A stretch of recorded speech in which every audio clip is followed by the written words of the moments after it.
Nous avons un témoignage, mais nous allons le faire à la fin du culte. Tuna ushuhuda mmoja kile tutayafanya mwisho wa ibada. Nous avons tous des témoignages. Sote hapa tunakuwa na maushuhuda. Mais il y a témoignage dans témoignage. Lakini kuna maushuhuda na ushuhuda. Alléluia. Amen. Les gens ne veulent pas témoigner. Watu hawataki kushuhudia Mungu. Ils veulent venir témoigner à moi, c'est pas moi qui les fais. Pour témoigner devant les frères et sœurs. Kwangu mimi mchungaji, sio mimi. Pour fortifier la foi de quelqu'un qui risquerait d'être dans la même situation que toi. Shuhudia mbele ya mkutano tu kusaidia imani ya yule ambaye anajikuta anaweza kuwa naye. Ceux qui viennent me voir là, je vais commencer à vous chasser. Il faut wale venir ambao témoigner devant wanakuta les frères. kila mara nitaanza kuwarudisha. Amen. Amen. Donc ce matin, nous allons écouter la parole de Dieu. Basi asubuhi tutasikia neno la Mungu. Je bénis le Seigneur pour tous ceux qui nous ont visités. Nous allons vous accueillir, ne vous en faites pas. Na bariki Bwana kwa wote ambao walitembelea, msihusike, tutawapokea. Nous préférons donner à manger d'abord. Tunatamani kwanza kupana ya kukula. Quand vous êtes rassasiés, Wakati tunashiba, nous vous demandons maintenant de vous présenter, nous voulons vous connaître. hapo sasa ndio tutatafuta kuwajua. Si c'était dehors là-bas, Kwa sababu ingelikuwa hivi, personne ne va te donner à manger s'il ne te connaît pas d'abord. hakuna mtu anaweza kupatia kukula kama hakujua. Mais ici, nous préférons nourrir la personne. Lakini hapa tunataka kwanza kulisha Une mtu, fois elle est rassasiée, baadaye kushiba. là on peut lui demander maintenant Hapa tunaweza kumuuliza sasa, pourquoi il nous a visité, est-ce qu'il nous a aimé. ametutembelea, alitusikia, je, ametupenda? Donc il faut d'abord soyez prêts pour recevoir ce que le Seigneur a réservé pour toi. Uwe kwanza tayari kupokea yale ambayo Bwana aliandaa kwa ajili yako. Je vois tous les anciens, cette église, les anciens quand ils ne sont pas là, c'est les nouveaux qui viennent. Quand les nouveaux sont là, les anciens disparaissent. Ninapoona kila mara wakati wale wa zamani hawako, wageni ndio wako. Wageni wakawa, wa zamani hawako. Ah, c'est comme ça l'église au début. Ni hivi kanisa mwanzo yake inakuwa. Donc comme je ne sais de le dire, je dois les rappeler pour les nouveaux. Na kama vile sichoke kuyasema tayari. Ici chez nous, nous traitons chaque thème, chaque année, un thème de l'année. Hapa kwetu tunakuwa na kila mwaka na somo yake kubwa. Et vous allez constater que le thème de l'année, c'est la conquête victorieuse. Na mtagundua kwamba somo ya mwaka ni pigana ya ushindi.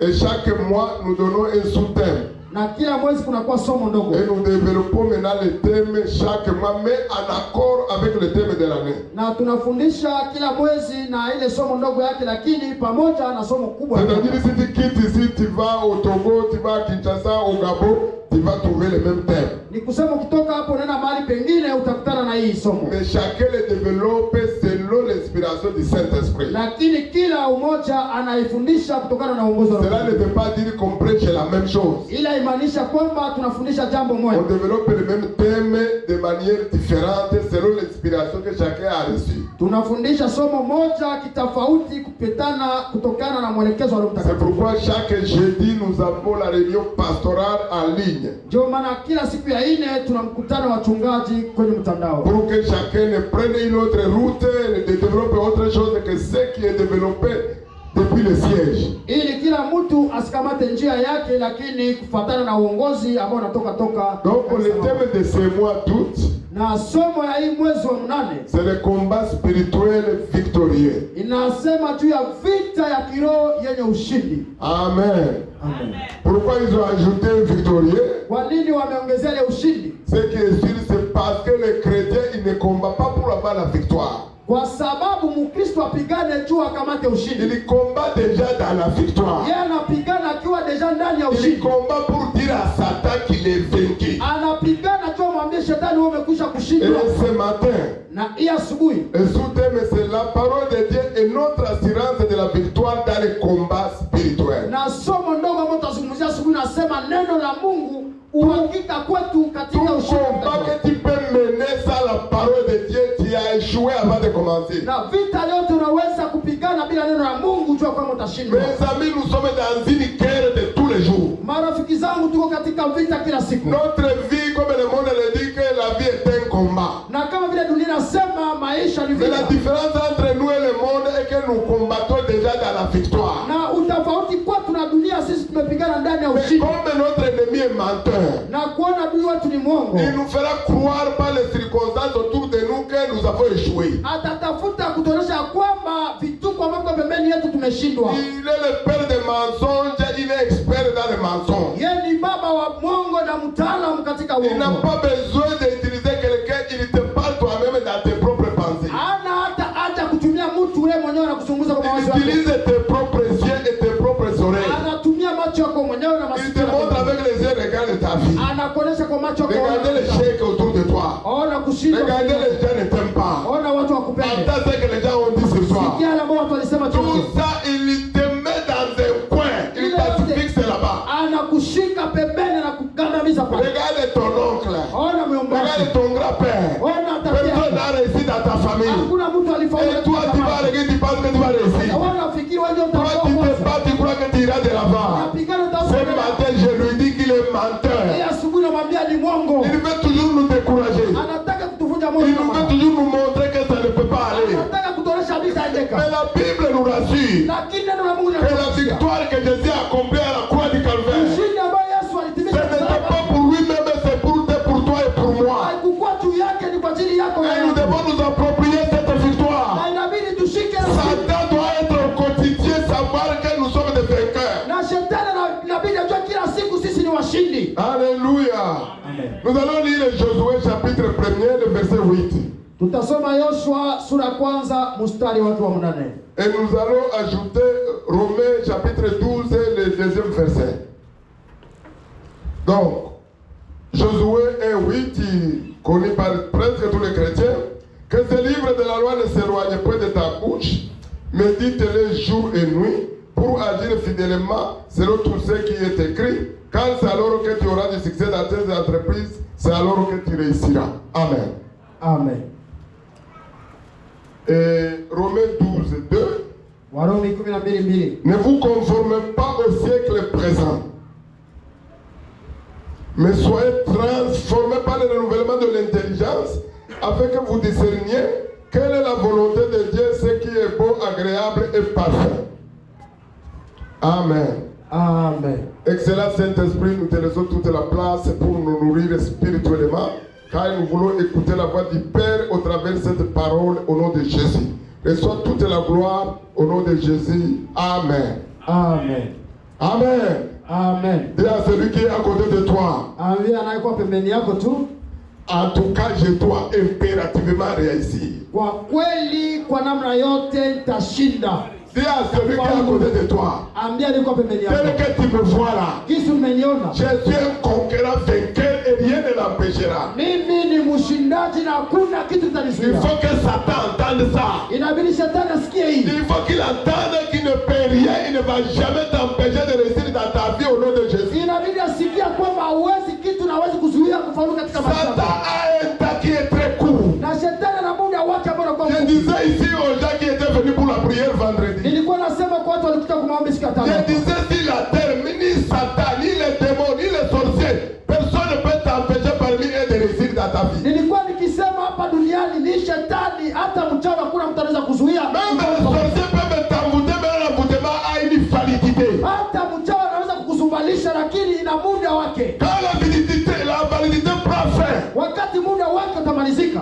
quelqu'un qui va, je parle même aux païens même, qui ne connaissent même pas Jésus. Hata kwa wapagani ambao wa Yesu. Il y a la validité à l'envoûtement. Kuna muda ya ile Il y kuzubalisha. a la validité à l'ensorcellement. Kuna muda juu ya ile Quand uchawi. cette validité prend fin, Wakati itamalizika. quand ils se réunissent, Wakati wanakutanana. et le patron leur dit que mais cet homme-là, on l'a tourmenté depuis sa naissance, c'est assez, moi je ne veux plus, je suis plus dedans. Na kiongozi wao atawaambia toka tulianza kumshambulia tumemchoka. Comme ils sont têtus, Na kuona wako celui qui a amené le dossier, ule ambaye alileta il dossier. lui dit que non chef, on doit le faire. Atasema kiongozi Il lui tutaendelea. donne la permission, tu peux le faire, tu as ce pouvoir, il n'y a pas de problème, mais je ne suis plus dedans. Ataweza kumwambia wewe naendelea mimi siko Quand il tayari. va oser là, Wakati atapima. ici je ne parle pas de chrétiens, je parle de païens. Hapa zungumzia hata Wakristo Parce que la wapagani. Bible dit, Sababu Biblia inasema Dieu nous connaît avant la fondation du monde. Mungu ametujua kabla Il msingi. y a des personnes que connais-tu pas. Kuna watu ambao Il y a des personnes que tu ne peux pas prendre sa vie, quel que soit ce que tu ferais. kuna watu ambao hawezi shika maisha yake Parce que Dieu a une marque sur les personnes kwa là. sababu Mungu anakuwa na picha kichwani. Depuis leur naissance, Toka ils kuzaliwa ne connaissent pas Dieu. hawajua Les Mungu. parents ne connaissent pas Dieu. Wazazi wote Mais hawajua Dieu Mungu. a mis le regard sur la Lakini personne. Mungu alitia tazama. On peut l'envoûter. Unaweza On peut le kumfanya. rendre fou. Unaweza kumfanya. Il peut souffrir.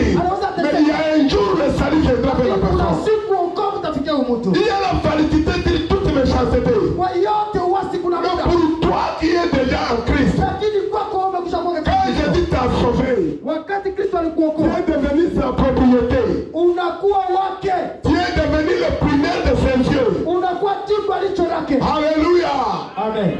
Je vais t'entendre dire Amen. Nataka ni Alléluia.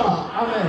Toi qui ne le sais pas, Wewe ambao il hujui. y avait un homme qu'on appelle Saul. Kulikuwa mtu ambaye alikuwa Saul de Tarse. Saul de Tarse. Cet homme persécutait l'église primitive. Huyu mtu alikuwa anatatiza kanisa. Cet homme tuait les chrétiens. Alikuwa na wao wa Kristo. Cet homme a approuvé la mort d'Étienne. Huyu mtu alihakikisha kifo ya Etienne. Cet homme avait la fureur terrible contre les chrétiens. Alikuwa na huzuni mkali juu wa Kristo. Un jour il va décider. Siku moja ataamua J'ai appris qu'il y a des chrétiens encore à Damas. ya kwamba kuna Wakristo wengine huko Damas. Je dois aller là-bas pour les arrêter, pour les enfermer. Taenda huku ni wamalize. Il a pris la route. Akakamata Pris njia. la route de Damas. Njiani Il a rencontré quelqu'un. akakutana na C'est mtu. quelqu'un là qui te parle ce Yule matin. mtu Il a anakuzungumza asubuhi. rencontré quelqu'un. Akakutana na Et il mtu. est tombé. Akaanguka. Et il lui a dit, Akamwambia, pourquoi me persécutes-tu? "Nini Il unanitatiza?" va répondre, Atajibu, qui es-tu? Il lui dit que je suis Jésus de Nazareth. anasema mimi ni Yesu Kristo. Il n'a pas dit pourquoi tu persécutes les chrétiens.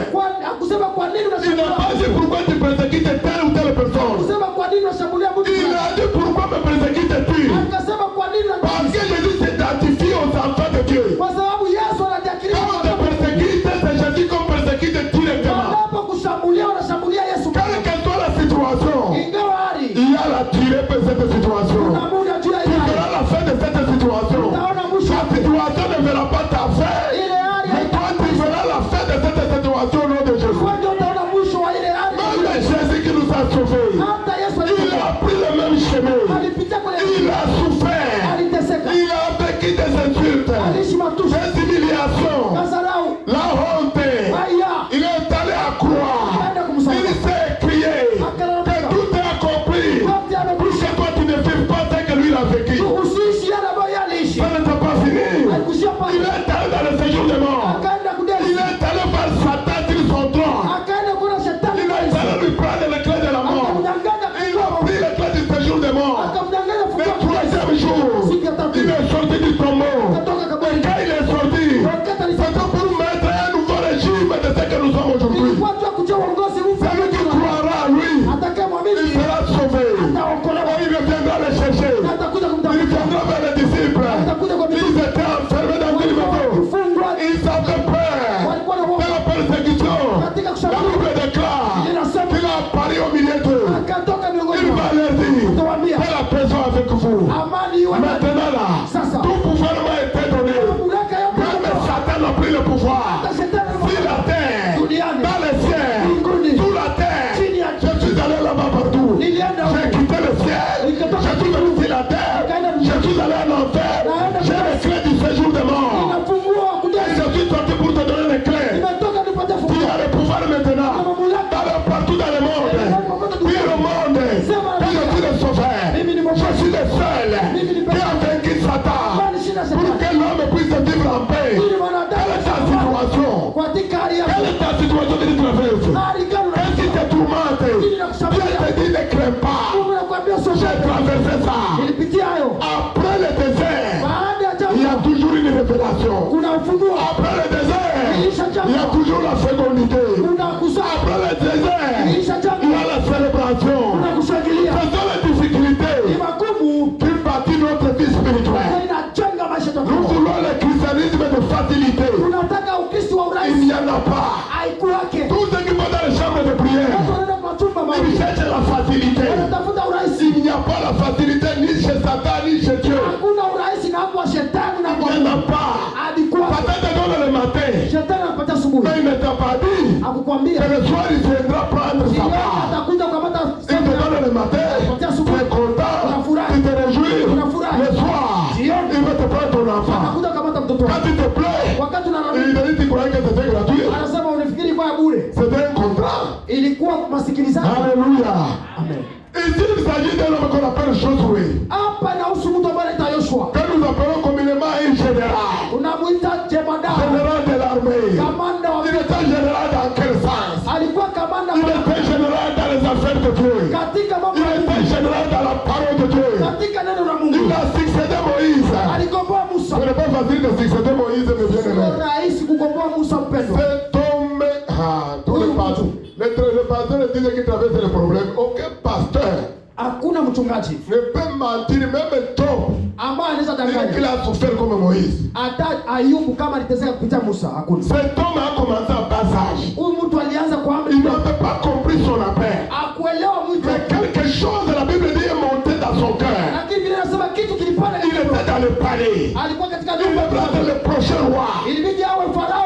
Un jour, Siku moja quelque chose est monté dans son kitu cœur. moja kapanda katika Il est nyumba, allé vers son peuple. akaenda kwa Le taifa peuple d'Israël qui était esclave en Égypte. taifa hili Israeli ambalo alikuwa atumwa Misri. Arrivé chez eux, il a trouvé un Égyptien qui frappait un juif. Alipofika kwa kuta Misri uweko Il ne napiga, pouvait pas se taire. Il angelinyamaza, a frappé, il a tué. akamupiga ule Misri na kumuua na Plus kumzika. tard, Baadaye il trouve ses frères qui se battent. anakutana na wandugu zake Et c'est ce qui wakapigana. nous arrive toujours. Na ndio natusikia kila mara. Qui t'a établi être notre chef. Wandugu zake wataambia nani alikuchia wewe kiongozi wetu? Ça lui a coûté 40 ans. Il a fui le pays. Na ikafanya akimbie nchi kwa miaka Mais dans ce désert-là, lakini katika c'est là où il a trouvé la femme de sa destinée. hapo alikutana na mwanamke Dans ce grand désert-là, kwa ile tango il kubwa est devenu berger. akakuwa Il a accepté de quitter le palais royal. alikubali kutoka katika nyumba ya Il kifalme, a accepté d'aller vivre dans le désert. akakubali kwenda kuishi jangwani, Il a souffert akatabika parce qu'il avait la peur de Dieu sur sa vie. kwa sababu kulikuwa mwito wa Mungu. Il a demeuré dans le désert. Akadumu katika jangwa. Un enfant de président de la République Mtoto wa rais wa qui nchi fut le palais présidentiel ambaye anaishi katika nyumba ya va rais se retrouver être berger de moutons de quelqu'un. anaenda kupatikana kuwa kiongozi wa mbuzi wa Il a Mungu. accepté de tout son cœur. Akakubali kwa moyo wake wote, Mais il a eu la victoire véritablement dans ce combat. lakini alipata ushindi katika hivi. Il a trouvé la femme de sa destinée, Sephora. Akakutanana na Sephora, mke wa mwelekezi wake. Plus tard, Baadaye il était dans le buisson. alikuwa katika Il ile, va rencontrer le Dieu qu'il ne connaissait pas. atakutana na Mungu ambaye Le Dieu va se révéler à lui Mungu atajifunua kwake dans le feu. kupitia Mais Mungu, c'est le feu qui ne brûle pas comme le feu que nous utilisons. moto ambaye iliungulaki kama moto ambao tunatumia. Non, c'est le feu purificateur. Moto Le hauna même feu dans la parole ce matin. ile moto, Le même feu peut te purifier ce matin. ile moto Le même feu peut te rendre libre ce matin. ile moto unaweza kuweka huru, Comme Jésus a dit, kwa sababu Yesu alisema l'Esprit du Seigneur est sur moi. Il m'a envoyé pour libérer le pauvre. mpaka tu Moi-même, l'Esprit du Seigneur est sur moi. Il m'a envoyé pour te libérer de tes difficultés. mpaka tu Il m'a envoyé pour proclamer la délivrance pour ta maison. kutangaza ufungulivu. Alléluia. Amen. Et Jésus est venu. Na Yesu akaja, Alléluia. Non. Moïse, Musa il va rencontrer le Dieu d'Israël akakutana na Mungu wa qui Israeli, se manifeste dans le feu. anaonekana kupitia moto. Mais la Bible dit Biblia inasema qu'il a vu le feu. aliona Il moto, entend là-bas qui lui dit nasikia sauti kunamwambia de se détourner. ya kwamba geuka. Mais il regardait. Anakuwa C'est pourquoi tazama. la parole de Dieu, si ce n'est pas la grâce et le Seigneur, tu ne peux jamais comprendre. Ndio maana neno la Mungu sio kama neema na Roho Mtakatifu hawezi elewa, Parce que la Bible dit qu'il était en face. kwa sababu Biblia inasema alikuwa hivi nafasi mbele ya Mais la moto, Bible dit qu'il s'est détourné. lakini Biblia ikasema Mais akageuka. il s'est détourné, c'est qu'il a fait d'autres dieux. Ni kusema kama aligeuka, C'est-à-dire qu'il s'est détourné de ses pensées qu'il a fait. Les pensées du désert, les pensées de médiocrité, les pensées de la chair. Maintenant, c'était Dieu face à face. Il voulait nous communiquer sa vie. ni kusema aliacha ile mawazo yake yote ya jangwa, akaonekana mbele ya Mungu, anataka kumwambia maisha yake. Alléluia. Amen. Quand Dieu te rencontre, Wakati Mungu nous anakuja, sommes plusieurs pasteurs sur la terre. tuko wachungaji wengi Mais si duniani, le pasteur n'a jamais une rencontre personnelle avec Dieu, lakini kama mchungaji quel que soit son appel, ingawa mtu il va échouer. atashindwa. J'ai discuté tout de suite avec Dr Didier à l'entrée. Na tatizo ambayo tulikuwa tukiongea sasa hivi na daktari, Peut-être que aujourd'hui il a compris. inawezekana leo alielewa. Il y a plusieurs stratégies pour le pasteur de dire je dois devenir millionnaire moins de 5 mois. C'est facile. Kuna mbinu mingi kwa wachungaji, kama wanataka kuwa milionea ni rahisi sana kwa miezi 5 tu. Toutes ces techniques-là sont dans la parole de Dieu. Yote iko katika neno la Mungu, Mais chez les fils, lakini c'est imekataa. la cousine. Parce que derrière ces millions-là, Utapokea il y a mamilioni, la mort. kuna Tu kifo, vas perdre le ministère. utapoteza Et Mungu. un jour Dieu te dira, Siku moja Mungu je ne atakwambia, t'ai jamais connu. sijawahi Tout ce kujua que tu faisais là, yote ulikuwa je unafanya, n'étais pas avec toi. sikukuwa na wewe, Parce que le don de Dieu, il ne se répand pas de ses dons. kwa sababu Mungu anungunikia juu ya Les dons kipaji. peuvent commencer à se manifester. Kipaji inaweza Je kuendelea, peux prier pour les malades, ils seront guéris. unaweza kuomba juu ya wagonjwa wanapona. C'est ça que les gens aujourd'hui vous disent. Yale watu wanasema leo, Mais celui-là, on dit qu'il n'est pas avec Dieu, mais et pourtant il y a des miracles. yule anasema hana Mungu, lakini Le anafanya kazi. miracle ne signifie pas que Dieu est encore avec la personne. Muujiza imaanisha kwamba Mungu angali kuna mtu. Le don de Dieu, Dieu ne se répand pas des dons qu'il a donnés à ses enfants. Mungu ashakie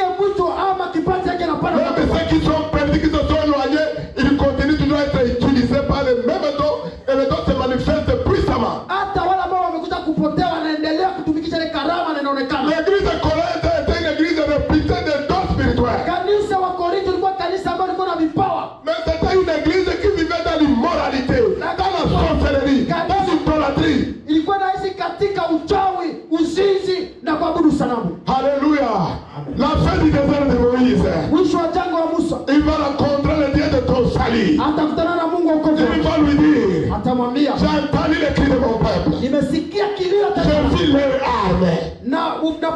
Je te sens pour les délivrer. imeshuka juu kuokoa. Il dit à Moïse que c'est lui qui doit aller. Anaambia Musa, ni wewe utaenda. Moïse dit, il s'est rappelé comment il a fui. Musa anakumbuka, anasema Après avoir tué, il a fui. kisha kuua Misri alikimbia. Dieu va lui dire, Mungu atamwambia, parce qu'il a demandé, mais je leur dirai que c'est qui. tu Musa alimwambia, atawaambia ni nani ananituma. Écoutez la parole que Dieu va lui répondre. Sikia jibu ya Mungu. Il dira que je suis celui qui suis. Utawaambia niko ule iko. C'est-à-dire quand il dira ça, c'est Dieu lui-même qui est dans Moïse. Ni kusema ni Mungu yeye peke yake Il a même dit que tu seras Dieu pour Pharaon. yeye mwenyewe alisema takufanya Mungu mbele Il ya Farao. parlait de ce que Dieu a expérimenté après 4-6 000 ans plus tard. Alikuwa anamwambia vitu ambavyo tutaishi baada ya miaka nyingi. Parce qu'aujourd'hui Dieu est venu habiter en nous. Kwa sababu leo Mungu anaishi ndani Il yetu. habite dans nos cœurs, nous sommes devenus son tabernacle. Anaishi ndani yetu na tunakuwa hekalu lake. Moïse a eu peur. Musa Il akasimama a hapa. posé plusieurs questions à Dieu. Akaswali Mungu maswali. Dieu va lui demander, Mungu atamwambia,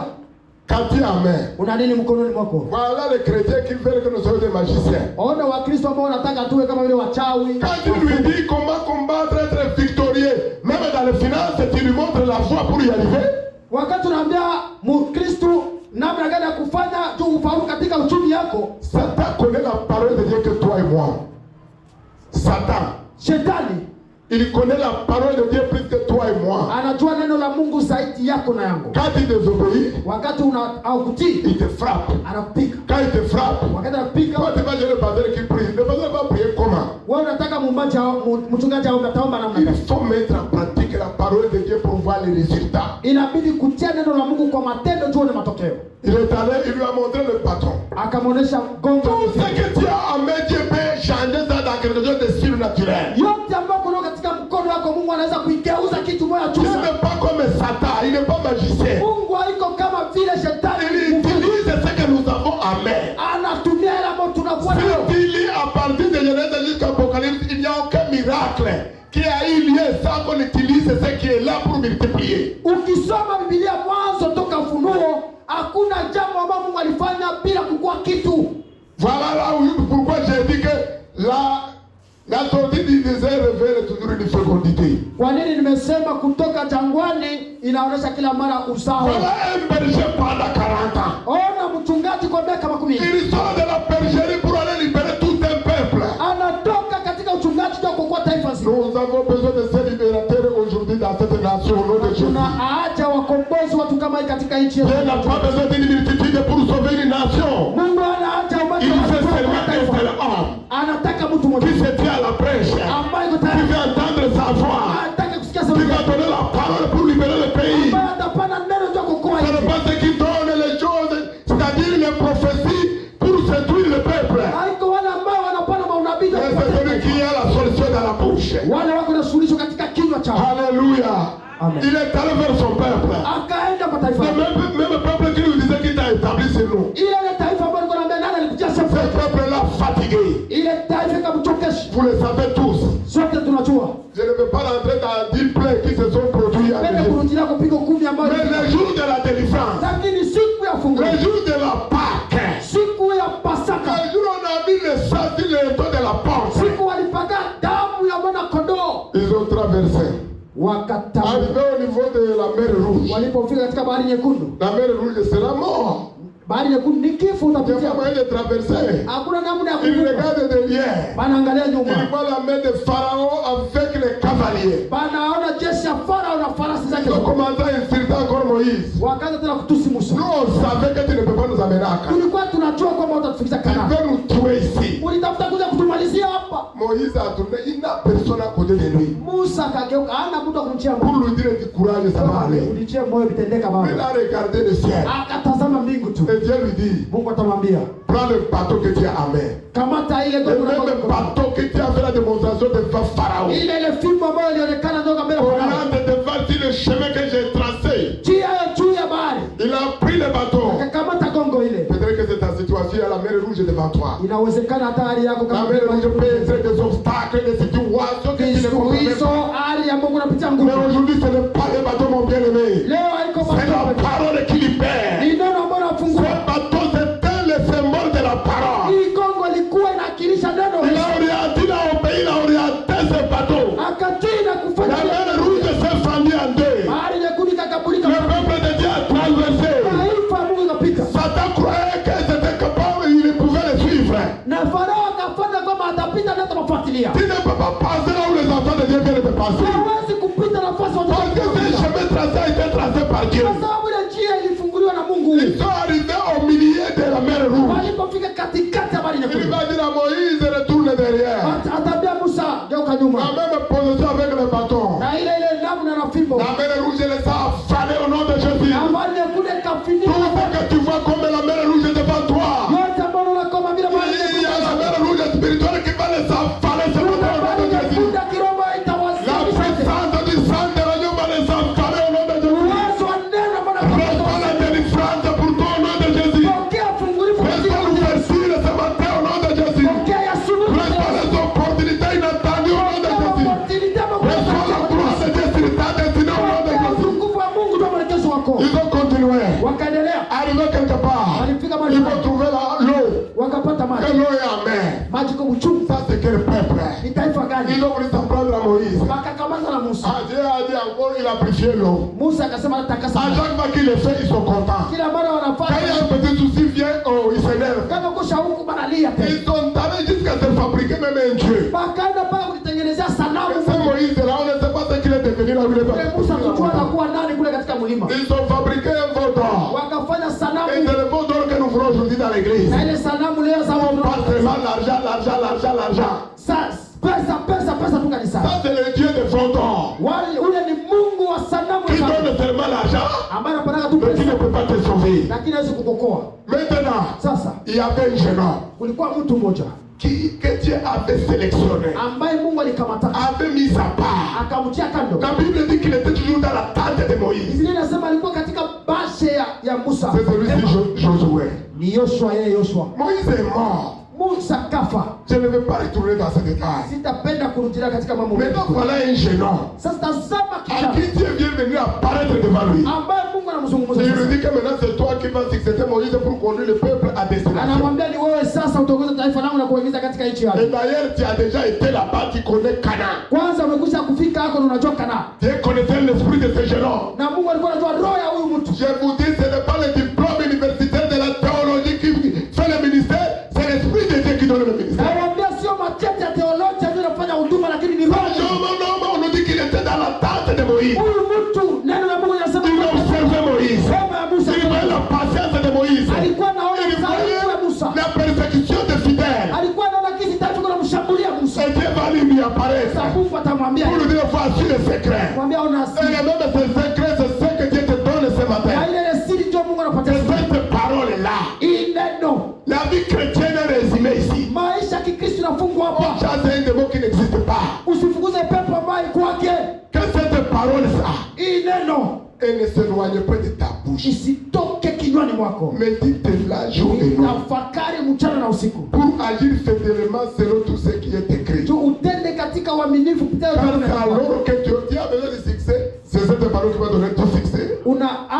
Unatamani kufaulu ni neno Dans tes affaires, katika hilo utafanya et c'est alors que tu réussiras. ni hapo utafaulu. Ça veut dire quoi? Inamaanisha nini? Il dit à Josué, Anasema Yoshua, il y aura des obstacles, utakuwa il y vizuizi, aura des difficultés. utakuwa magumu. Mais compte sur aucun nom, Usihesabu mtu atafanya. compte sur ma parole. Hesabia neno C'est langu. ma parole qui va conduire le peuple jusqu'à Canaan. Neno langu ndio itaongoza taifa mpaka Ne te Kanani. détourne pas de cette parole. Na usiende mbalimbali na Comme hilo. Abraham, Kama vile la Ibrahim. Bible dit, Biblia inasema il a cru, akamini, il a espéré akatumaini contre toute espérance. juu ya matumaini yote. Et c'est pourquoi cela lui a été imputé à justice. Ndio maana Mungu akamhesabu haki. Est-ce que tu peux croire à Dieu contre toute croyance? Kwani unaweza kuamini Mungu zaidi ya watu ambao unaaminia? Dieu t'a déjà parlé depuis longtemps. Mungu amesha kuzungumzia. Que tu veux réussir dans la vie, Utafaulu kwa maisha. tu veux te recourser. Unataka Ça ne majambo marche pas. hadi endelea Reste ferme là où tu es. baki Reste mkabili là où tu es. ishi pale huko. Toutes ces situations sont inhérentes à ta destinée. Hali yote ile iko Cette difficulté de mettre dans les piliers sur lesquels ton avenir sera posé. hii tatizo itakuwa nguzo ambaye kesho yako ya kesho itasimama juu yayo. Tout le monde va prendre le trophée. Kila mtu anataka kukamata taji. On n'y a pas de trophée sans combat, mon ami. Akukwake taji bila C'est à la fin du combat qu'on met le trophée. mwisho wa vita ndio wanapata Et ne te taji. réjouis pas avant de prendre le trophée, amen. Usifurahie Aujourd'hui, le trophée que tu as, c'est la croix de Jésus. leo taji uko na Tu dois la transporter, quelle que soit la douleur. inabidi ubebe ingao tu. Il a dit, suivez-moi. Alisema mnifuate. Portez chacun sa croix. Kila mtu abebe msalaba wake. Mais ce qui est sûr, Yale inakuwa ya muhimu mon joug est léger. na hii yangu iko rahisi. Si vous vous appuyez sur ma parole, Mkishikamana na neno vous langu allez y arriver. mtafikia. Quel que soit le problème, Ingawa shida il est celui qui fraye les chemins. ni yeye ndiye anatengeneza Il njia. est celui qui met en déroute tes ennemis. Yeye ndiye anakimbiza Il est adui. celui qui les confond. Ni yeye ndiye mwenye Il anafariki. est celui qui les aveugle. Ni yeye ndiye anawapofu. Il est celui qui te fait marcher au milieu des Ni ténèbres. yeye ndiye anakutembeza katikati. Acceptons d'être les aveugles qui sont conduits par quelqu'un qui voit toute la terre. Kubali kutembea na kipofu ambaye anatembea katika nchi yote. Alléluia. Pourquoi je le dis avec assurance? Kwa nini nimesema na Dieu hakika? a investi en nous 6 choses Mungu amejenga kwetu vitu pour sita connaître impérativement le succès et la réussite. ili tukundue kufaulu. Il a investi en nous la vie. Alijenga kwetu Ce n'est pas uzima. la vie là que tu es né avec. Haiko ile maisha ambayo serikali Le jour où tu inasema. as reçu Jésus comme ton Seigneur et ton Sauveur, Siku ambayo ulipokea siku ambayo na Mwokozi. tu as reçu la vie qu'on appelle Zoé, la vie de Dieu. Ulipokea uzima ambao unaitwa uzima wa Dieu nous Mungu. donne le temps. Mungu anatupatia muda. Dieu nous donne le temps et le talent. Mungu anatupatia vipaji na Dieu nous vipawa. fait grâce à chaque circonstance. Anatuneemisha kwa kila jambo. Dieu nous donne les promesses. Ametupatia ahadi. Dieu nous donne des opportunités. Ametupatia mamida mzuri. Alléluia. Amen. C'est à nous de saisir toutes les opportunités qui sont devant nous. Ni kwetu kushika sasa ile milango mizuri ambayo iko mbele kwetu. Le succès n'est pas une destination finale, Kufaulu haiko ndio mwisho, mais c'est tout un processus. lakini ni hatua. Quand un homme dit qu'il a réussi, c'est fini, c'est qu'il est il est en train de déclarer sa mort. Kama mtu amesema yeye amekuja kufika mzima, kuna kiri kifo yake. La finalité, c'est dans la gloire de Dieu. Mwisho ni katika utukufu wa Mungu. Le succès, c'est qu'une partie de la vie. Kufaulu ni sehemu ya maisha, Mais la gloire, lakini utukufu on doit la voir avant d'aller dans l'éternité. inabidi uishi kabla tuingie On katika doit milele. l'expérimenter au nom de Jésus. Inabidi tuishi katika jina la Yesu. Alléluia. Nous avons vu dans Romains 12:2. Tumesoma kwa Warumi J'aime 12. tellement ces versets. Napenda sana hii andiko. Que de ne pas nous comparer, de ne pas nous conformer à ce qui se fait dans le monde. Tusingejilinganisha na dunia ya sasa. Mais aujourd'hui, l'église est confondue avec le monde. Lakini leo kanisa inakuwa pamoja na dunia. La différence avec le monde est que dans l'église, on parle de Jésus. Point. Kitofauti tu huku tunasema Yesu ile tu. On parle de Jésus, mais on pratique autre chose. Lakini tunafanya matendo mengine. Mais l'idolâtrie, c'est dans l'église. Sana kuabudu masanamu kanisani. Le maraboutage, c'est dans l'église. Kifumu mkanisa. C'est ça même qui est bien dit à Swahili. Le charlatanisme, c'est dans l'église. Kichao ile kifumu yote maji mkanisa.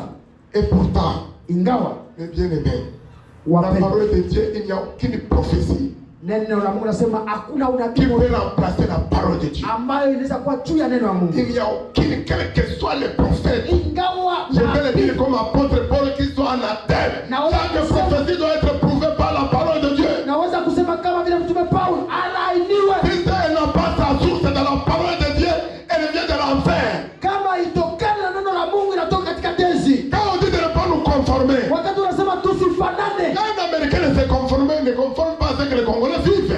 hawa wastahili kuishi yale wakongomani wanaishi. L'ambassadeur américain, Ule mbalozi wa il Amerika est ici pour les intérêts des États-Unis. iko pamoja na faida yake ya nchi Il yake. peut jouer à l'hypocrisie de faire certaines choses comme les Congolais. Anaweza kufanya unafiki kama Mais au vile fond de lui, il sait qu'il cherche les intérêts des États-Unis. ndani yake anajua faida ya nchi yake. Il ne cherche pas pour plaire aux Congolais. Atafute juu ya kufaidisha wakongomani. Il se conforme à ce qui se fait chez eux. Anafanana na yale ambayo Il anafanyika se kwao. conforme à l'économie de chez lui. Anafanana na uchumi ya kwao. Comme il y a ce qu'on appelle valise diplomatique, même la nourriture, il peut manger la nourriture de tous les jours qui vient des États-Unis. Hata chakula anaweza kula chakula ya États-Unis na Il iko n'est pas Kongo. obligé de manger nos nourritures locales. Arudishe kukula chakula ya makongomani. Il a sa pensée, sa culture des États-Unis. Namna yake yote ya kuishi, hata gari black yake. Nous sommes nés de la parole. Nous devons nous conformer à la parole et non au monde. Inabidi tufanane na neno kuliko dunia. Nous devons nous conformer à ce que Jésus est et non ce que les gens l'appellent. Inabidi tufanane na Yesu kisi iko kuliko kisi watu wanamuita. Et quand nous nous conformons, Na wakati tunafanana, notre intelligence sera renouvelée. akili yetu itambikwa upya. Dieu va aiguiser notre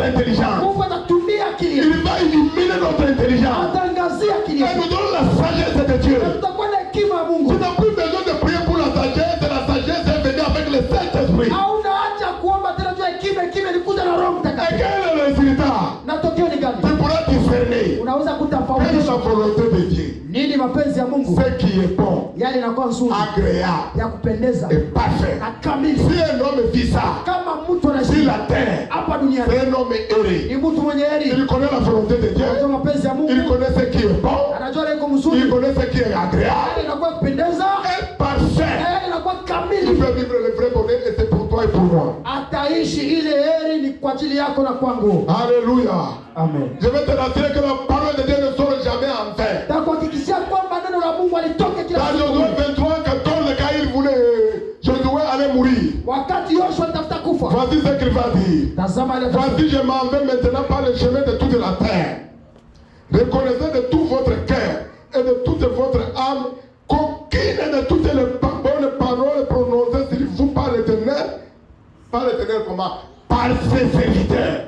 kwa mtumishi wake, watumishi wake. Votre Dieu n'est resté sans effet. Toutes se sont accomplies pour vous, aucune n'est resté sans effet. Toutes les paroles que vous attendez ici s'accompliront au nom de Jésus. Yote mnasikia patatimilika kwa jina la Yesu. Il faut croire à la fidélité de la parole de Dieu. Inabidi kuamini uaminifu wa neno la Mungu. Dieu intègre. Mungu ni Il mkamilifu. est limité par sa parole. Yeye anatia mpaka na Et neno sa lake. parole ne sort jamais en vain. Na neno lake litoke. Elle sort pour un but. Inatoka tu Elle ile. sort pour rencontrer la cible. Inatoka tu kutana Cette na parole ne retournera jamais à lui. na haitarudia kwake. Sans accomplir les desseins de Dieu pour ta vie. Ila kutimiza mpango wa Mungu kwa maisha yako. J'ai l'habitude de vous donner cet exemple. Nina kawaida kwa C'est kupata. cette parole qui s'est fait chair. Ni neno Yesu, ni Yesu neno. Cette parole est venue au milieu de nous. Neno katika katika. Cette parole a pris la chair. Neno kavaa mwili. Elle avait une mission. Ilikuwa na kazi D'être l'agneau de Dieu. ya kuwa mwana Qui kondoo. ôte le péché du monde. Anaondoa dhambi za Cette dunia. parole est venue parmi nous. Neno katika katikati yetu. Elle a pris le corps Ikakamata mwili dans le ventre de Marie. katika tumbo ya Mais Maria. Marie a donné le corps. Maria alipana mwili. Dieu a donné il a donné la fille qui est Christ. Mungu akapana uzima mwana kwa C'est Kristo. deux choses différentes. Mambo mbili. Marie a donné l'enveloppe. Maria alipana baashi Dieu a donné le contenu. na Mungu akapana Il kiandani. est resté sur la terre. Alibaki duniani. Il est mort. Akafa. Quand il est ressuscité, Wakati alifufuka. il est allé faire le rapport. Akaenda pale. C'est cette parole qui a été envoyée sur la Ile terre. neno lituma Cette duniani. parole est retournée pour aller accomplir de cela. Alléluia. Kupana ripoti kwa Baba. Cette parole qui vient faire toi. Na ile neno kuja Elle kwako. doit impérativement accomplir les desseins pour lesquels Dieu t'a créé. Na inabidi timize mpango wa Mungu yale ambayo alikumbia juu yayo. Alléluia. Deuxième chose, Kitu ya pili, il faut résister au diable. inabidi kumpinga Nous sommes shetani. dans le combat spirituel victorieux. Tuko katika vita ya kiroho ya ushindi. Comment on résiste au diable? Namna gani wanapinga shetani? C'est quand il y a la parole que tu peux résister au diable. Wakati una neno ndio utampinga Quand shetani. tu n'as pas la parole, tu ne peux pas. Kama una neno huwezi. Les gens qui aiment murmurer, ils ne connaissent pas la parole. Watu wanataka kunungunika wajue neno. Je vais t'annoncer une mauvaise nouvelle pour toi qui aimes murmurer. Takwambia habari mbaya wewe ambao unataka Ceux kuliambia. qui ont murmuré dans le désert, Wale walinungunika katika ils jangwa. sont tous morts. Watu walikufa À cause de leur murmure. juu ya manunguniko yao. Mais toi, tu as la grâce de Dieu de la nouvelle alliance. Wewe una neema ya Mungu katika agano jipya. Toi, tu ne mourras pas. Wewe hautakufa. Mais arrête de murmurer comme les chrétiens vécus. kunungunika kama vile watu wa kule Misri. Si Christ est en toi, Kama Kristo kwa ndani yako. si même le corps extérieur se détruit, Hata kama mwili l'homme intérieur se renouvelle pour se connecter au Créateur. mtu wa ndani anaumbikwa upya tu apatane na Sois Muumbaji. un chrétien à partir de l'intérieur et non à partir de l'extérieur. Wewe wa Kristo kupitia mtu wa ndani kuliko mtu wa nje. Ça là, Hii ça ce n'est pas le christianisme. makoti haiko. Ça ne fait pas de moi pasteur. Hainifanye kuwa Ceux qui mchungaji. connaissent Papa Karambiri, il peut porter une veste même une fois l'année ou même pas. Hata baba Karambili anaweza kuwa mara moja tu veste ama Mais hapana. regarde l'onction qui sont de la bouche de cet homme. Angalia upako ambao unatoka Et kukiwa. regardez, c'est les Africains qui aiment ça. Daire wakongomani Je surtout n'ai pas dit que s'habiller bien n'est pas une bonne chose. haiko mzuri. Mais ce qui est important, c'est ce que tu transportes. Lakini ya muhimu ni yale C'est ce qui est ambayo dans ton cœur. yale katika C'est la vie du roi des rois qui est à l'intérieur. ile uzima ambayo Je peux porter pantalon chini et aller donner un message qui va libérer le peuple. naweza kuvaa pantalo ya chini na kwenda na ujumbe ambao utaokoa taifa. Regardez le plan. Tazama wazungu Ils viennent chez nous en pantalon chini wanakutaka kwetu na avec pantalo un t-shirt. na Une fois à Lomé, siku moja Lomé. notre église aussi était une part traditionnelle. Kanisa yetu nasi ilikuwa kabisa mila On veut introduire un orateur. batatia mhubiri. Il est suédois. Yeye ni Swedwa, Il portait la coste. alikuwa na vana tricot polo, Un grand pasteur. mpira Avec un pantalon jean. na pantalo ya chini. Nous tous à la chair on a commencé à dire. Jibote kwa sasa tunaweza sema Mais il ne savait pas qu'il va prêcher. ajue kama yeye atahubiri. Il est venu vraiment à la cause. Anakuja tu sa gêne. Qu'est-ce que la cause a à avoir fait l'onction? Na cause na upako. Quand le gars a prêché, Wakati le ndugu alihubiri. ça va enlever les vestes pour déposer à terre. Bado bakatosha le maveste. Tu crois que tu ne mérites même pas de porter veste. Ukajiona kwamba uko bure na usipende. Parce que l'onction qui sortait de la bouche de cet homme, on ne doit pas se conformer à ces choses-là. Ça, c'est la tradition. Mais la véritable vie est dans la parole. La véritable parole n'est pas à l'extérieur. Elle sort comme de l'eau vive qui sort dans une source. C'est ici au Congo là où on disait quand quelqu'un porte des sandales. Ni hapa Kongo wakati mtu anapala sandali. Surtout hapa Kumapanga là où il y avait vraiment kulikuwa makoro. Zaidi hapa Kumapanga hapa kulikuwa majiwe mingi. Vous qui êtes arrivé à Goma au moment où tout est bon. Ni mnafika Goma. Il ne faut pas connaître le quartier Mapanga dans les années 85 jusqu'à 90. Usingelijua ile quartier Mapanga kule miaka hiyo. Ou bien le quartier bourgeois vers comment on appelle RVA mais en bas de la route. RVA côté à chini. Il y avait un petit marché qu'on appelait Kashike. Kulikuwa kasoko pale kwa Kashiki. On allait là-bas pour aller acheter K6. Tulikuwa nendanga kule kuuza K6. Jour tulikuwa walevi. Nous étions des ivrognes. Pour marcher. Tout aimait. C'était comme ça. Ilikuwa ndio. Il choisit là où tu vas mettre les pieds. Parce qu'il y avait des épines. Maintenant le quartier Mapanga. Sasa quartier Mapanga. Si tu tombes, ukianguka, c'est l'hôpital. Ni hospitali. Il y avait des grosses pierres. Ilikuwa majiwa volcano ilikuwa. Les maisons, tu vas voir une maison en planche qui est comme ça. Nyumba utaona nyumba iko hivi. Ils ne peuvent pas avoir la forme. Tu abata sawanyisha abana leo. Que le Seigneur soit béni vraiment pour cette fille. Bwana barikiwe sana Dieu. Cette fille a changé complètement. Hii mtu imebadilika kiasi. Dieu nous demande Mungu anatuambia de ne pas nous conformer aux choses extérieures du monde. Tusifanane na vitu ya nje ya dunia. Ce qui attire le monde là. Yale inatisha dunia. Dieu veut que nous puissions mourir dans ces choses. Mungu anataka tukufe juu ile mambo. Tu peux bien manger. Unaweza kula il n'y a aucun péché. Haiko sawa. Tu peux bien t'habiller. Unaweza vaa vizuri. Tu peux habiter une belle maison. Unaweza ishi katika nyumba nzuri. Tu peux construire ou avoir une belle voiture. Unaweza uza gari nzuri. Ce sont de belles choses. Ni vitu vizuri. Dieu a créé pour son peuple. Ni Mungu aliumba tu. Mais il ne faut pas que ça devienne une idole pour toi. Lakini singelikuwa miungu kwako. Que ta préoccupation soit seulement ces choses-là. Usikuwa tu unahusika na ile vitu tu. J'ai parlé de besoin de l'église de Juno. Nilikuwa nasema juu ya hitaji ya kanisa ya Ijwi. Celui qui veut aller loin. Unataka kwenda mbali. Celui qui peut dire à la fin. Ndio anaweza sema mwisho. Je vais acheter 20 $. Tauza manjanja wa 12. Ou bien je vais acheter tout. Ama tauza 12. À ce moment-là. Kwa ile wakati. Ça n'a rien à voir. Ayusiki hata. Je ne le dirai pas assez. Sitaisema na kuchoka. Le pasteur et l'œuvre de Dieu sont des choses différentes. Mchungaji na kazi ya Mungu ni mambo mbili tofauti. Si tu bénis l'homme de Dieu, tu seras béni. Kama unabariki mtumishi wa Mungu, si tu bénis l'œuvre de Dieu, tu seras beaucoup plus béni. Ukabariki kazi ya Mungu utabarikia kiasi. Aujourd'hui, nous nous sommes appropriés les deux à la fois. Leo tunakamata zote mbili mara moja. Si tu me donnes, ukinipa, je suis devenu Melchisedec. Na kwa Melchisedeki. Si tu me donnes, ukinipa, tu auras 100. Utapata. Et si tu ne trouves pas, sasa kama hauna, ce n'est pas mieux de donner à celui à qui l'argent et l'or appartiennent. Ni vizuri kupatia yule ambaye pesa na dhahabu zinakuwa zake. Voici comment il faut résister au diable. Tazama namna kumpinga shetani. Quand il lit Philippiens 4:6. Ukisoma wa Filipe 4:6. Ne vous inquiétez de rien. Musihusike na kitu. Mais en toutes choses, lakini kwa kila kitu faites connaître vos besoins à Dieu par des prières, des supplications. Muoneshe mahitaji yenu kwa Mungu na maombi ya kusihi. Avec des actions de grâce. Na tendo ya shukrani. Ça veut dire quoi? Inamaanisha nini? Ta nouvelle identité. Uraia ama utambulisho wako mpya. Ah, ma nouvelle identité, c'est que je ne dois pas m'inquiéter. Uraia wangu wa mpya kusema sitahusika tena na kitu je ne m'inquiète plus. Sinungunike tena. C'est là la prière là qu'il faut faire dans le moment le plus difficile. Ni ndio maombi ya kufanya kwa muda ngumu. Je refuse de m'inquiéter. Nakataa kunungunika. Au lieu de m'inquiéter, kuliko kunungunika, je rends gloire à Dieu en toutes choses. Natukuza Mungu kwa kila kitu. Je le bénis dans ses problèmes. Na mubariki Mungu. Quand je sais que ses regards sont sur moi, kwa sababu najua tazamo yake. Je refuse des inquiétudes. Nakataa manunguniko. Quand les inquiétudes te prennent quelqu'un, wakati manunguniko nakamata il n'a plus la foi. Ana imani. Il a peur. Anakuwa na woga. Il aura la dépression. Atashambuliwa. Parce que l'arme puissante de Satan c'est la peur. Kwa sababu silaha ya uwezo wa shetani ni woga. Il y a d'autres qui justifient la peur. Kuna wengine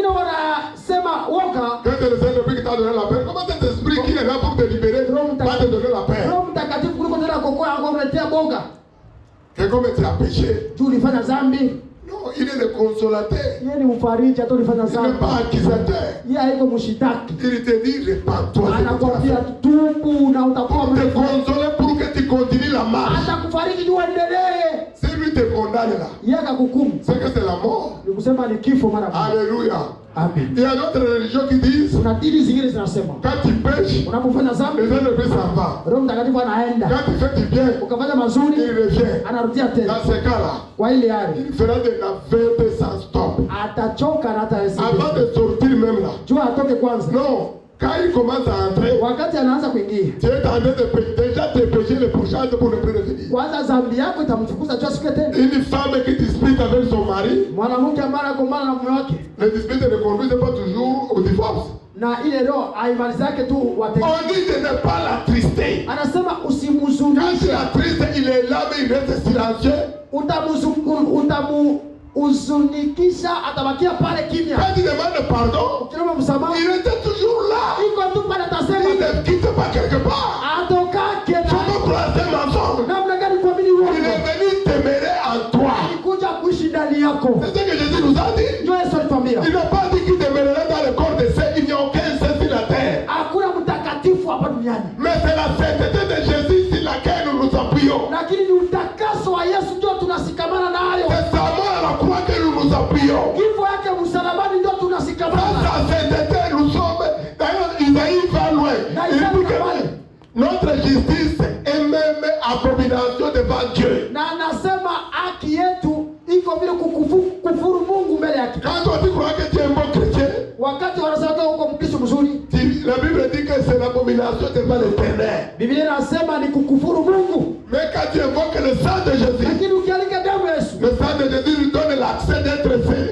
Maintenant, un homme saint. damu ya Yesu sasa inakupatia ile Et utambulisho. tu as le sang de Jésus dans la salle. Damu ya Le Yesu sang de Jésus qui purifie ton âme et ton esprit. Quel que soit la multitude de péchés, itakase c'est le dhambi. sang seul, Dieu te voit au travers le sang. Damu ya Yesu peke yake ndio Mungu anakuona kupitia ile damu. Et la Bible dit que c'est Jésus seul qui n'a jamais connu de péché. Na Biblia inasema ni Yesu peke yake hajawahi kufanya Et il dhambi. a dit, Na akasema si tu dis que tu n'as pas péché, ukisema kama una tu dhambi, te séduis toi-même unanidanganya et tu wewe. prends Dieu comme un Na menteur. unamfanya Mungu kuwa muongo. Ce que nous sommes appelés à faire, Yale tunahitajika c'est kufanya invoquer le sang ni kualika damu pour continuer la marche. ili tuendelee safari. Quand tu combats, Unapopigana il n'y a pas la victoire. hakuna ushindi. Il faut impliquer le sang de Jésus. Alika damu Il ndani. faut appeler le sang. Ita damu. Parce que même au ciel, il y a eu la guerre. Kwa sababu hata mbinguni kulikuwa Il n'y a pas eu ni vainqueur ni vaincu. kulikuwa mshindaji. Mais quand le sang est rentré dans le combat, Wakati damu iliingia kwa mapambano, Satan est tombé comme un clair. shetani akaanguka.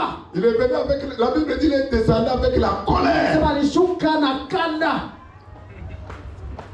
Comment il faut résister à Satan? Namna gani kumpinga Je shetani? ne m'inquiète pas. Je Sitanunguza. refuse de m'inquiéter. Nakataa Parce que kununguza. mon Dieu est Kwa vivant. sababu Mungu wangu Il ni wangu. pourvoit tous mes besoins. Anahusika na Il mambo a yote. vaincu Satan. C'est ça la confession des chrétiens. Ile ni ukiri kwa Mkristo. Deuxième chose, Kitu ya pili, 1 Pierre 5, 6 à 10. Petro wa kwanza 5:6. Tu dois t'humilier sous la puissance de la parole de Dieu. Inabidi ushuke ama kusujudia mbele ya uwezo wa Humiliez-vous Mungu. donc sous la puissance de main de Dieu, Munyenyekeeni chini ya uwezo wa Mungu afin qu'il vous élève au temps convenable. ili awainue kwa muda unaofaa, Et déchargez-vous sur lui de tous vos soucis. na muache kwake shauku yenu yote, Car kwa sababu lui-même prend soin de vous. yeye mwenyewe anachukua jukumu juu yenu. Soyez sobre. Muwe sobre, muwe Tu makini. entends? Unasikia? Veillez. Mukeshe, Veillez. mukeshe. Votre adversaire, le diable, Adui wenu shetani rôde comme un lion rugissant. anazunguka zunguka kama vile Cherchant qui simba le anaruka. dévorera. Kutafuta ile tararuka. Résistez-lui avec une foi ferme. Mumpinge na imani kamili, Sachant que les mêmes souffrances sont imposées aux frères dans le monde. mukijua kwamba ile ni tabu pia wandugu na wakaka walipitia katika dunia. Maintenant, quand il résiste, Sasa wakati na le Dieu de toute grâce, Mungu wa neema qui yote vous a appelé à Jésus-Christ à sa gloire éternelle, ambaye waita katika Kristo kwa utukufu wa après que milele, vous aurez souffert un peu de temps, kisha kuteseka kwa muda chache, vous perfectionnera lui-même, atawakamilisha vous hivyo, affermira, vous fortifiera. atawatia moyo. C'est pas fini. fini. haikuishia Elle vous rendra inébranlable. atawafanya msingetikisika. Il dit de veiller. Anasema kesheni. Tu veilles sur la parole que tu as reçue. Unakesha juu ya neno ulipokea. Tu déclares cette parole. Unakiri ile neno. Rappelez-vous. Kumbukeni. Il a dit à Josué. Aliambia Joshua. Qu'elle ne s'éloigne de sa bouche. Neno lisiondoke kinywani mwake. Qu'elle demeure dans ton cœur. Idumu katika moyo. Pour agir fidèlement selon ce qui est écrit dans cette parole. Tuatende kupitia uaminifu kupitia ile neno. Tu dois le résister par la parole. Utampinga kwa neno. Dans la pensée. Kwa mawazo. Tu libères la parole. Unachilia neno. Dans tes actes. Kwa matendo. Libère la parole. Achilia neno. Alléluia. Amen. Hier, je suis allé visiter un frère qui est gravement malade. Jana nilienda kutembelea ndugu mmoja ambaye mgonjwa sana. Arrivé à l'hôpital. Kufika kwa hospitali. Quand il m'a vu seulement. Wakati aliniona tu. Oh. Quand j'ai dit ça va aller. Wakati nilisema vitendeka. Écoutez ce qu'il a dit. Sikia alisema. Oh, comme tu es venu, il faut prier pour moi parce que je vais mourir. Kisi unakuja uniombee tu nataka kufa. J'ai dit tais-toi. Nikasema nyamaza. Il t'a dit que tu vas mourir. Nani alikwambia kwa Tu mmoja? t'as dit d'inviter la mort. Uko nalika kifo. Il n'y a pas une prière pour que tu meurs. Hakuna maombi jukufu. La prière c'est pour que tu sois guéri. Maombi ni kusema tu upone. C'est dans cette parole-là que nous sortons de nos bouches tout le temps. Ndio maneno ambayo yanatoka mkinywa yetu hii. Tu as un petit souci. Uko na shauku kidogo? C'est fini pour moi. Kwangu binaishi hapa. C'est vraiment difficile. Oh ni mgumu hizi. Ça ne marche pour moi.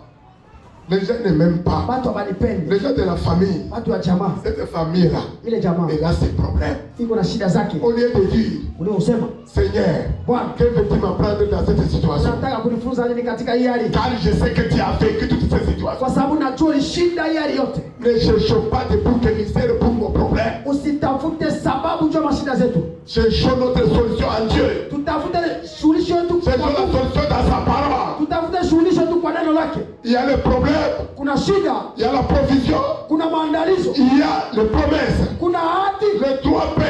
matatu. Problème, Shida, promesse, ahadi, provision. maandalizo. Quand il y a un problème, Wakati kuna va shida, chercher la promesse correspondante. tafuta ahadi ambayo unahusika C'est nayo. cette promesse qui va te donner la provision. Ile ahadi tunapatia Au maandalizo. lieu de murmurer, se plaindre. Kuliko kunung'unika. Un conquérant vainqueur ne murmure pas. Mpiganaji mshinda Un nung'unika. conquérant vainqueur, il proclame la victoire avant le combat. Mpiganaji mshinda anatangaza ka ushindi mbele ya vita. Vous insultez vos militaires. Munaalika waaskari Il wenu. dit c'est le prix tout le temps. Wanarudia kila mara. Ah oui, c'est le prix tout le temps. Wale pisi C'est à strategy. toi de changer leur tactique. Kwako Par la parole. kwa neno. À partir d'aujourd'hui, Toka ils leo. ne se prieront plus jamais. Hawatarudiaka tena. Ils ont la victoire. Wanaushinda. Cette parole va chercher un militaire parmi eux. Ile neno tatafuta Qui askari. va être le leader des autres. Atakuwa muongozi. Il peut être couché quelque part. Anaweza kuwa fasi fulani. L'esprit de Dieu va lui donner comme il a fait avec Gédéon. Roho wa Mungu atampatia tafanya kama vile alifanya na Gideoni. La sagesse, Hekima. les tactiques. Mbinu. Et quand il va parler, Wakati atasema. même son gouvernement va obéir. Hata kiongozi. Parce que c'est pas lui qui parle. Sababu sio yeye. C'est l'esprit de Dieu qui parle au travers de lui. Mungu ndiko anasema. Arrêtons de maudire le pays. Acha kulaani nchi. L'église doit bénir le pays. Kanisa inabidi Si bariki. les choses ne marchent pas, Kama vitu viendeke. bénissez le pays. Tubariki nchi. Je veux que le pays change. Kesho Je veux que le pays va prospérer. naona kama nchi inaendelea. Nous prions beaucoup ces derniers temps pour cette ville. Tunaomba sana juu ya hii mji. Hier, c'est tout ce que nous avons prié. Jana kwanza tuliomba sana Pour les hommes d'affaires, pour les femmes d'affaires, pour les malades, pour les autorités. wakubwa, Parce que s'ils sont bénis, kwa sababu wakibarikiwa le Seigneur les amènera là où l'église les a bénis spirituellement. Bwana atawapeleka nafasi kanisa liwabariki Nos liwapeleke. prières sont des semences incorruptibles. Na maombi yetu ni mbegu ambayo itanganyika. Joseph était en prison, mon ami, Yusufu alikuwa gerezani avec tout ce qu'il a vécu. na yote ambayo aliishi. C'est la même parole qu'il avait reçue depuis son père. Lakini ile neno alipokea toka kwa La baba. même parole qu'il avait conduit à vivre cette persécution. Na ile neno limpeleka kuishi hili. La même parole est venue le faire sortir des salons pour être un héros d'une terre étrangère. Ile neno kamtoa katika gereza likamfanya na asiri katika nchi ya kigeni. Quand les gens prêchent là-bas, ils ont l'habitude de dire Wakati watu wanahubiri hapo wanasema il est sorti avec à cause de la révélation des rêves. alitoka juu ya ufunuo wa ndoto. C'est pas vrai. Haiko kweli. C'est l'heure de Dieu qui avait sonné. C'est l'heure de Dieu qui avait sonné. Ni Mungu wakati wa C'est ufunuo. Dieu qui a fait rêver Pharaon. Na ni Mungu ndiye alilotesha Farao. Et c'est Dieu qui l'avait fait rencontrer le monsieur qui travaillait chez Pharaon, l'unique. Na Mungu ndiye alimkutanisha na ule Parce inike qu'il wa va Farao. aller en prison. Sasa mbele aende Il gerezani. est passé quelque part. Alipitia basi fulani. Il était chez Potiphar. Alikuwa kwa Potifa. Où la Bible dit Ambao Biblia que inasema la grâce de Dieu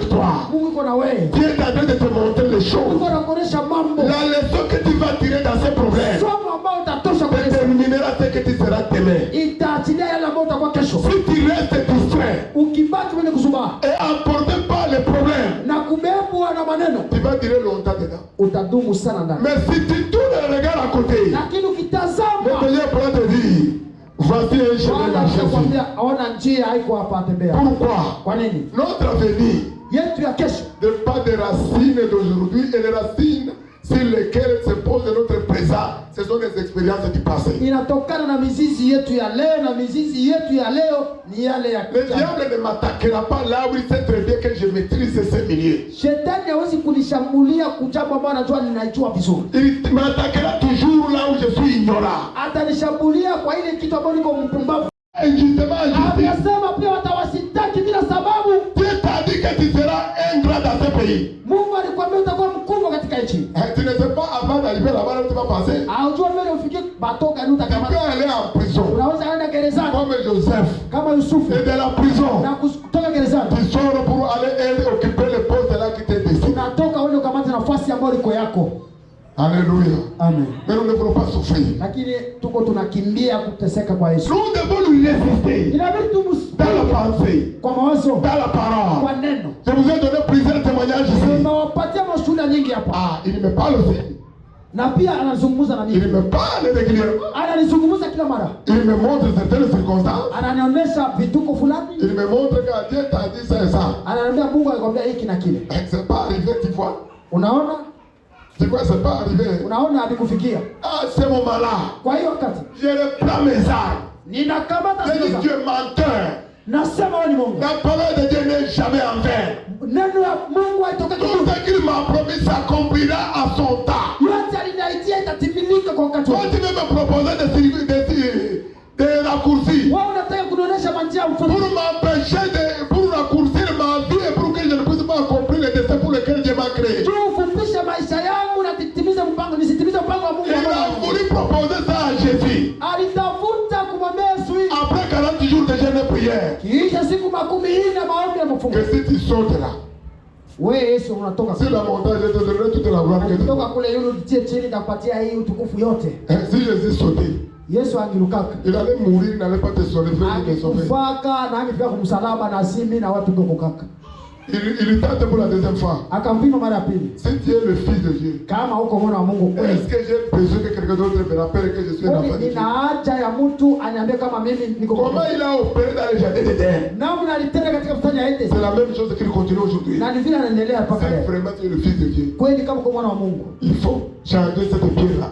Geuza hii jiwe iwe Il mkasa. savait que Jésus avait fait. Alijua kwamba Yesu kuna Il njaa. lui a répondu, on ne tentera pas son Dieu. Akamjibu usingelijaribu Mungu. Résistons-le avec la parole. Umpinge na neno. Troisième tentation. Jaribu ya tatu. Qu'est-ce qui s'est passé? Nini lipitikana? Jésus a dit, il est dit. Yesu akasema Tous les deux fois, imeandikwa. il disait, il est écrit. Ya kwanza akasema ile teke. La parole logos. Neno logos. Mais troisième fois, Mara ya tatu. la parole révélée. Neno ya Il lui ufunuo. dit, il est dit. Akaambia La imesema. Bible dit que Satan a quitté Biblia inasema et akamkimbia. les anges sont venus le servir. Na wamalaika Tu veux que les anges te servent? unataka wamalaika Il faut les résister. wa Jésus t'a montré la voie. Yesu Résiste-lui par la parole. mpige kwa Dans neno. tes pensées, Kwa mawazo. dans tes proclamations. Et quand il va fuir, Wakati les anges attendent tout simplement pour venir te servir. wamalaika wanatarajia wakuje Troisième chose, kitu ya tatu. nos actions doivent être en accord avec la parole révélée que nous avons reçue. Matendo yetu inabidi iambatane na ufunuo ambao tumepokea. Je vais paraphraser ici. Nasema kwa kifupi hapa. Jacques chapitre 2, Yakobo 2 le 21, verset 21, 24 à 26. La Bible nous dit, mstari wa 21, wa 24, wa 26. la foi sans œuvre est morte. Biblia inasema imani pasipo matendo ni yenye kufa. Je vois les gens célébrer les révélations qu'ils ont reçues. Naona watu wanashangilia ufunuo ambao walipokea. T'en fais pas, c'est pas un péché, moi-même je le fais. Usihusike, sio dhambi, hata na mimi naifanya. Mais si tu célèbres la révélation, Lakini ukishangilia mais ufunuo, tu ne fais aucun pas de foi lakini ufanya tatu pour l'accomplissement de ce que Dieu t'a montré, juu timize yale ambayo Mungu ça va amefanya. rester longtemps. Itadumu. Parce que la Bible déclare, Biblia inasema tous les héros de la foi, washindi wote wa ils imani n'ont pas reçu toutes les promesses. hawakupokea ahadi yote, Mais cette promesse est débutée à nous de la nouvelle alliance. lakini ahadi yote imetimilika kwetu sisi. Préparons notre avenir. tuandae yetu ya kesho. nos enfants, Watoto wetu, les 4 et 5e génération, uzao yetu ya 5 na kuendelea. que à partir de notre alliance avec Dieu, Na kwanza kupitia kano yetu na nous puissions laisser une génération qui connaît le Seigneur. tuache ukoo ambaye anajua Bwana. Laisser les maisons, c'est une très bonne chose. Kuacha manyumba ni vizuri. Laisser les parcelles, c'est une bonne chose. Kuacha viwanja ni vizuri. Moi-même, je désire le faire. Hata na mimi natamani Mais kuifanya. le véritable héritage, Lakini c'est urithi de wa uzuri laisser le Seigneur Jésus. ni kuatia Bwana Yesu. Quand apôtre Paul disait, Kwa sababu Mtume Paulo j'ai combattu le bon combat, nimepiga vita il vizuri. connaissait à qui il a laissé l'église de Éphèse. Alikuwa anajua nani Il anataka savait qu'il avait laissé Tite derrière. aliacha Il Timotheo. savait qu'il avait formé Timothée. Alifunza Timotheo. Et s'il a dit qu'il a combattu le bon combat de la foi, Sema kwanza napiga vita vizuri vya imani. combat le bon combat de la foi pour nourrir le pied des enfants, Piga vita vizuri vya imani. pour les envoyer à l'école, Jua kuwapeleka mais kwa pour shule. les donner la vie éternelle, Lakini pia kuwapatia pour que uzima la milele. génération à venir, Ili uzao utakuja. cette génération soit la génération de Dieu vivant. Iwe uzao wa Mungu aliye hai. Pour résumer, Kwa kifupi, pour être victorieux dans un combat spirituel, juu uwe mshindi katika vita kiroho, il faut t'accrocher à la parole. inabidi ushikamane na Il faut neno. agir selon la parole. Utende kupitia Il faut neno. croire à la fidélité de la parole. Amini uaminifu wa neno. Il faut résister au diable par la parole. Pinga shetani kwa neno. Et si tu le résistes, Na il ukampinga, finira par te fuir. ataisha Mais kukimbia. il continue à rôder. Ataendelea Le kuzunguka nje. courage que Satan a, Bidii ambayo shetani anakuwa si nayo. c'était le courage que les chrétiens ont, Kama ndio bidii ambayo Wakristo tout wanakuwa le nayo. monde serait gagné à Christ depuis longtemps. Kila mtu ingoa ishaokoka. Quand un petit souci vient, Shauku kidogo les ikaja. chrétiens abandonnent. Mkristo anaacha. Mais Satan n'abandonne jamais. Shetani haachaki kamwe. Il sait qu'il combat quelqu'un qui ne peut pas vaincre. Anajua anapiganisha mtu ambaye hawezi kumshinda. Regardez le cas de ces agents, Tazama namna ya watumishi wake. les sorciers. Wachao. Tu peux les brûler les yeux. Unaweza kuwachoma macho. Tu peux les faire souffrir. Unawapiga na watesa. S'ils ne meurent pas, Kama wakufe, il continue. ataendelea tu. Il sait que Anajua kwamba tu le frappes sérieusement. unampinga vizuri, Mais il revient toujours. lakini anakuja kila mara. Mais continue à les combattre. Lakini endelea na Ne kuwapigana. t'arrête pas. Usiache. Continue à prier. Endelea na kuomba. Il se moque de nous. Wanatupinga. Il se moque de nous. Wako wanapingana na sisi. Je vais terminer par là. Taishia hapa. J'ai déjà dit ça une fois. J'étais dans une maison à Lomé. Nimekuja kusema mara nyingine, nilikuwa katika nyumba moja Une Lomé. féticheuse de voodoo. Mchawi mmoja, mwanamke wa Une sorcière. mchawi. À chaque fois que j'ai prié, quand il me voit à la terrasse, Kila mara nilikuwa nikiomba, alikuwa akiniona kwa kiwanja. c'est comme ça que les sorciers sont. Ni vile ndio wachawi wako. Elle se moquait. Walikuwa Parce wananipiga. que quand je parle en langue, Sasa wakati nilikuwa nasema kwa lugha, elle ne sait pas que je suis en train de détruire tous ces idoles qui sont à l'intérieur. hawakuwa najua kama niko na haribu masanamu yote ambayo iko ndani. Elle envoie ses petits-fils. Anatuma ule muyukuru wake. Ils viennent me dire, Anakuja kuniambia, c'est quelle langue tu parles? unasema kwa lugha gani? Parce que maman se moque de toi. Sababu mama kule kuna kushakiwa. Notre grand-maman se moque de toi. Tate iko na kupinga. Que tout le temps, baba, baba. Kila mara baba. J'ai dit au petit, Nikaambia kijana, je te donne 2 semaines. nakupatia wiki mbili. Maman va connaître la langue là. Ce n'est pas la langue congolaise. Tate atajua ile lugha. C'est la langue qui vient de loin. Ni lugha ambayo inatoka mbali. J'ai continué, mais papa. Nikaendelea mapapapa. Baba. Chaque nuit, Kila usiku, un jour, siku moja.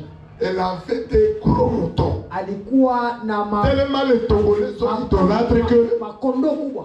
c'est-à-dire les fétiches, je ne sais pas, cachés, c'est au bord de la route. Togo uchawi na uzishi waka hivi. Mais pour ça, là, il faut bénir le Congo. Lakini Wakongo ndio hivyo, bariki Kongo. Applaudissez le Seigneur pour notre pays. Tushangilie kwamba wanajua nchi yetu. Pourquoi je le dis? Kwa nini nimesema?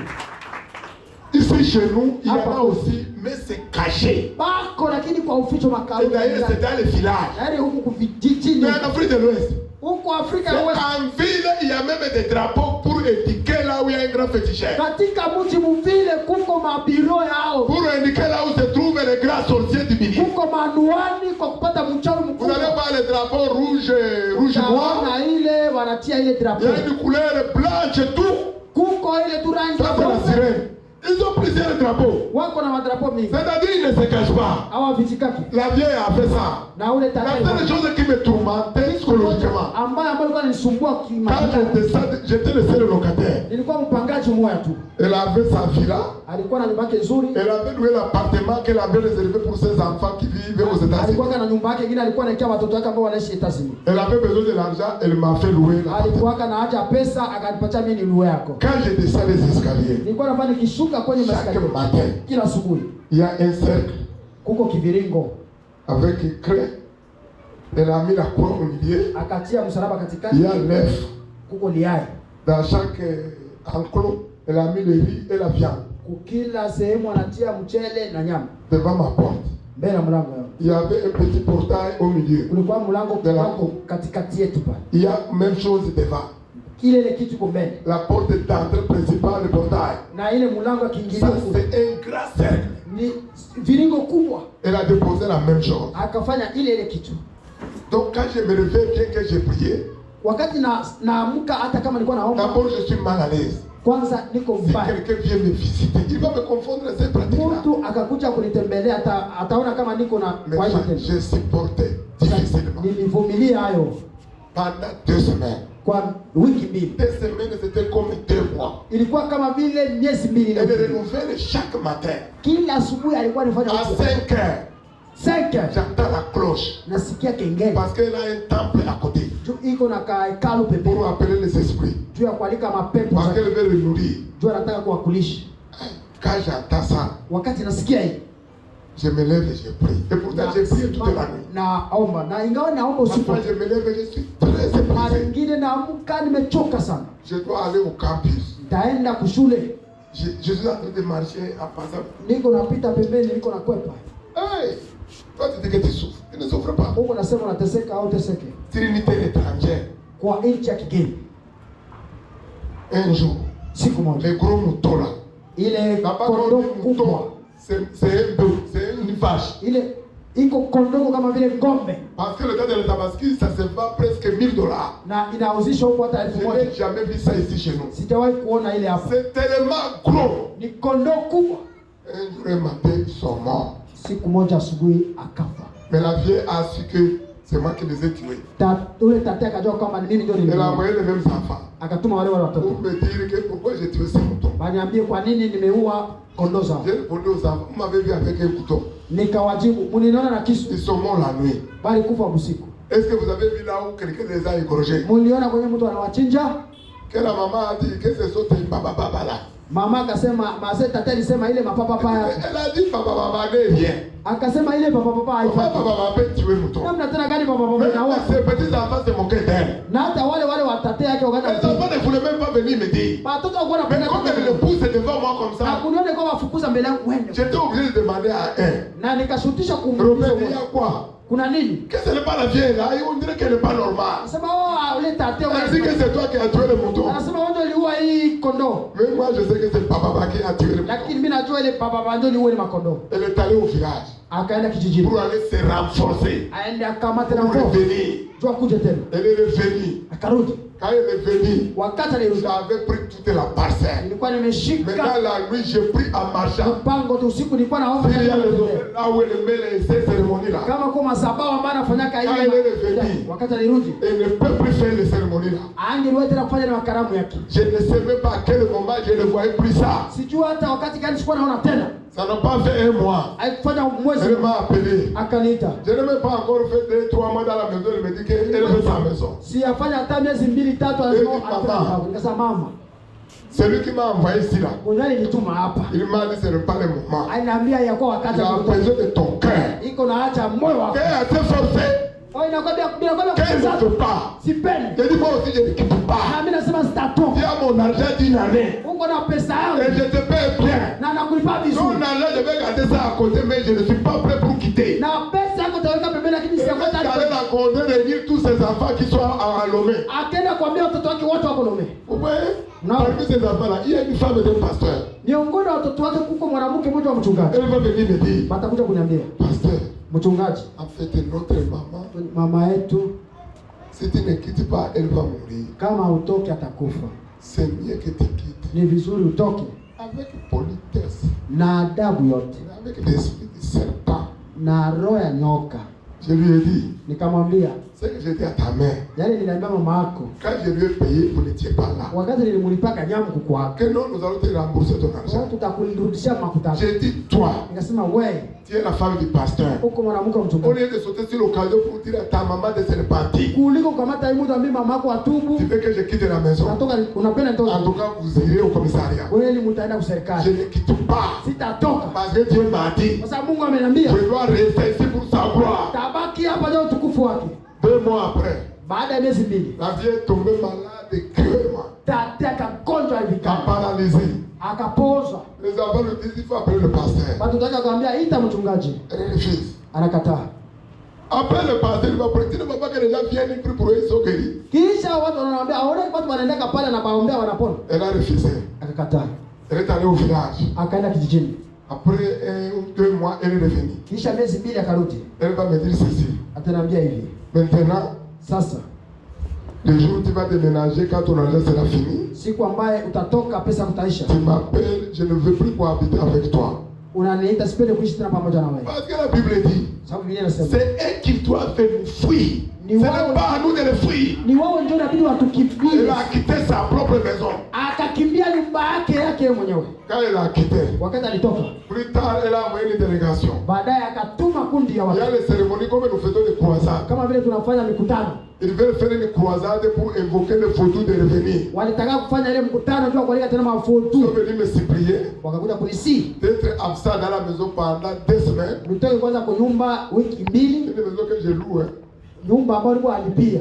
Comme ça, il faut appeler les esprits. Ili walete tena mafoto yao. Comme ça, je vais revenir après. Muabsence J'ai tarudia. dit, mais s'ils ont peur de revenir au moment où je suis là, Nikasema kama niko nakoka kuja na wakati dis niko. non, qu'ils le fassent. Hawana hata nguvu. Moi, je ne quitte pas. Mimi sitatoka tena Et desimeni. on m'a amené chez le chef de quartier. Munipeleka bakanipeleka kwa. Moi, je paye mon loyer. Sasa mimi nalipaka Et nyumba. ma mission, Na kazi yangu c'est pour détruire les œuvres du diable partout. ni kuharibu kazi ya shetani. J'ai chassé ces démons. Nifukuza pepo zake. Mais il en a qu'à attendre quand mon argent sera fini. Achunge wakati pesa yangu itaisha. Là, il va appeler ses esprits. Hata On dit longtemps que je suis là. wakati Ces nitakuwa esprits ne vont plus jamais revenir. ile pepo zitarudia Ils tena. se sont entêtés. Wakafanya Ils kitu. sont allés faire dans un temple de voodoo qui est à 150 mètres de loin. Wakaenda kwingine kama ya foto iko mbali. Et la nuit vers minuit, Na usiku katikati ya usiku j'étais sur la terrasse. nilikuwa kwa Je kiwanja. priais, je ne savais pas pourquoi je priais. Sijui hata jua nini nilikuwa naomba. Je priais, je marchais, Nilikuwa naomba nilikuwa je natembea. priais en langue. Nilikuwa naomba kwa Et à un muda. certain moment, Kwa muda fulani je prie avec intensité, nikaomba nguvu avec l'énergie. na nguvu yote. Après, j'ai vu les gens qui ouvrent le portail. Baadaye nikaona watu wanafungua Ils ont mlango. mis les tenues Wanavaa ile vitambaa na de matini leur croisade là. ya ile mkutano yao. Ils ont les plans à main. Wako na Et masaa. se suivent leur maître, le prêtre, Kiongozi le voodoo. na wale wa chini yake Ils sont même 4. bako ine Avec quelqu'un à côté qui a un tambour. na mtu pembeni kuna ngoma.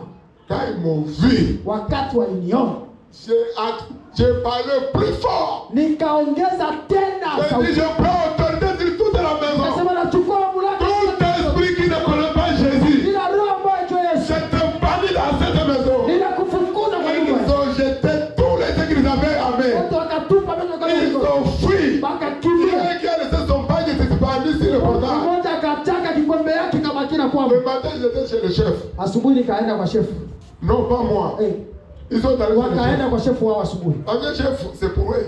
Kwa sababu kiongozi wao Je ndio me dit, est-ce qu'ils m'ont vu, je les ai touchés. bakakuya kwa nasi bali Je nani disais niliwafukuza. que je les ai chassés comment? Niliwafukuza namna gani? Moi, je parlais à mon Dieu. Mimi nilikuwa nasema na Mungu. Eux aussi, ils devraient parler à leur Dieu. Na wao pia wakisema na Comme Mungu. ça, il y aura un combat entre les deux dieux. Uwe mapambano na Mungu. Alléluia.